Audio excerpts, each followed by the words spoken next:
Welcome to the Tech Egg. Don't get scrambled. Enjoy the video. You begin by sectioning and bristling. Work with completely dry, residue-free hair so knots form.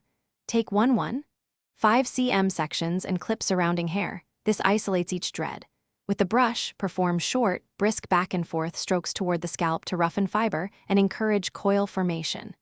Once a base mat forms, palm roll the section to compact it, then rebrush the ends to blend. Keep motions rhythmic and deliberate so locking starts immediately. This is the only way to initiate freeform dreads effectively. You continue by alternating agitation and compacting. Brush a section 5-10 brisk passes, then palm roll firmly to shape and push fibers together. Focus on the root area first so the lock anchors, then work toward the tip to integrate loose strands. Avoid combing back out. Instead, use the brush only to encourage interlocking. Once done with all sections, sleep on a breathable silk or cotton to reduce frizz and let natural movement accelerate matting. Make sure to keep section sizes consistent for even dreads. You finish by monitoring and reinforcing. After 4-8 weeks, trim persistent flyaways and repalm roll tight spots.